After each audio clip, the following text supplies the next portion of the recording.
All right. Hello, everybody. Welcome to the... Oh, excuse me. We just did a beer episode. It's the Bubs, man. In case you didn't know, this is the Grape Calls. I'm Brian. I'm Scott. That's Scott. And today we're talking about some sparkling wine. Not to be confused with champagne. Right. Just want to clear this up right off the bat. Calling a sparkling wine champagne is like calling a tissue a Kleenex. Champagne should be thought of as a brand.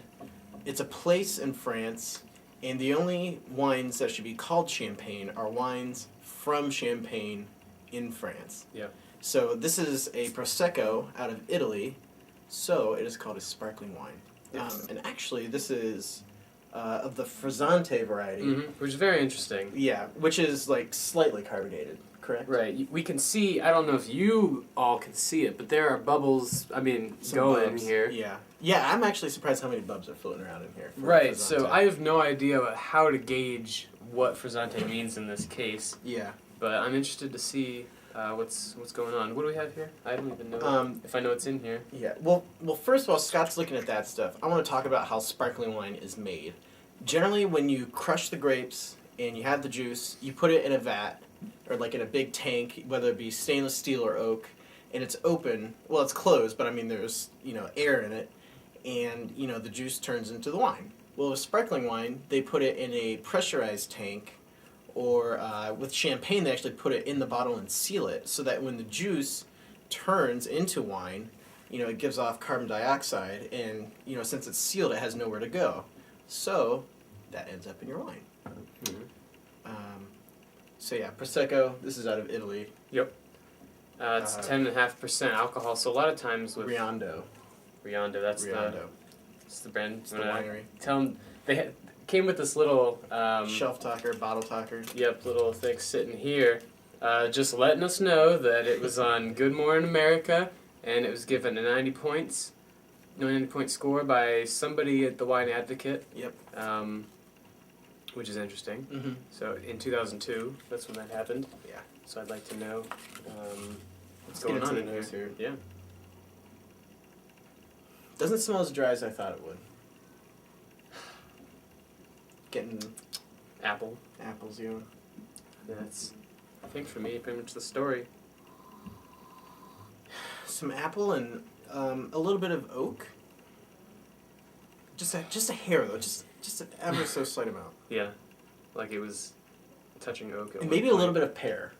Okay. Some pear, which I hate pear. Really? Yeah, I hate pear. You and Luke. Yeah. It's too grainy. It's the graininess I of it. love the graininess Yeah. of it. I'm eating sand that's sweet. But yeah, this is not projecting very much aroma at all. This is pretty freaking fantastic until I got to the finish. Really? Yeah. I'll let you take a sip and let me know what you think.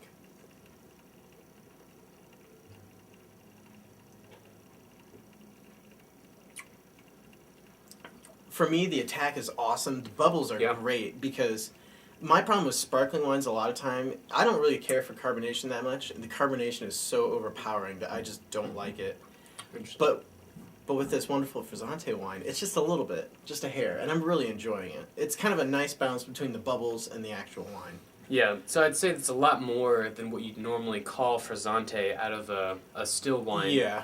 Because sometimes when you pop a Riesling or a lot of white wines, there will be some bubbles at the top, but this is kind of like a foaminess when you get it really in there going around. And really, I'm really quite liking how this is pretty full-bodied, I would say. Mm-hmm. And it's got a nice sweetness to it. It's not too dry. Actually, I wouldn't even call it dry. This is more sweet than dry. Pretty fantastic. Get like some candied apples. Definitely. And a little bit of sugar. Yeah, adds to that. A lot of sugar. I love and that. so, is your problem with the finish the fact that it just disappears?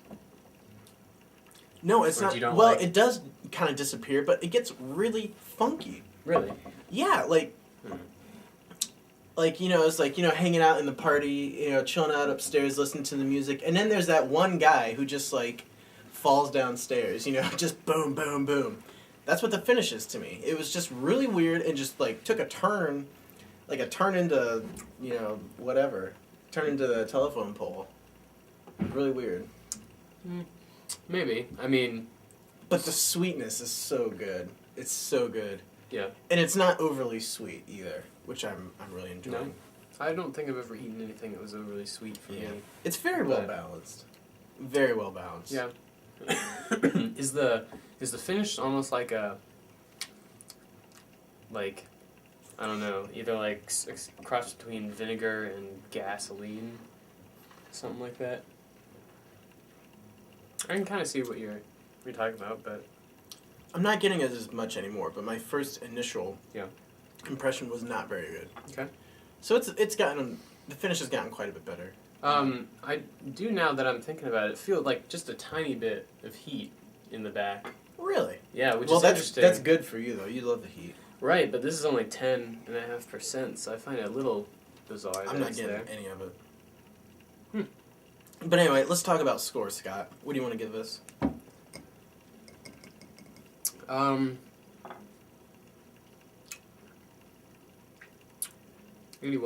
81. Wow. For me, this is probably my favorite sparkling wine I have ever had, period, without a doubt. Interesting. Yeah.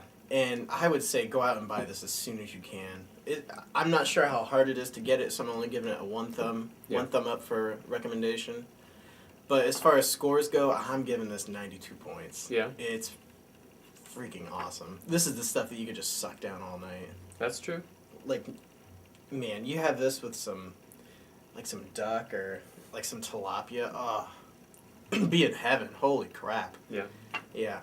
Yeah, we found this at the Wine Library website. Yeah, how much was this? Well, I mean, it came out to about $9-10. But I mean, how much did it retail for? I don't remember. It's probably $12-13. Okay. Somewhere in that range. I would honestly pay $20 for this. It's so good. So go look for it. It is... What is this, Riondo? Yeah, Riondo. Riondo Prosecco. I cannot read the handwriting. Yeah. Mm-hmm. Okay, but anyway, guys, thanks a lot for watching. If everything is going according to plan, it should be about New Year's time. So have a great New Year.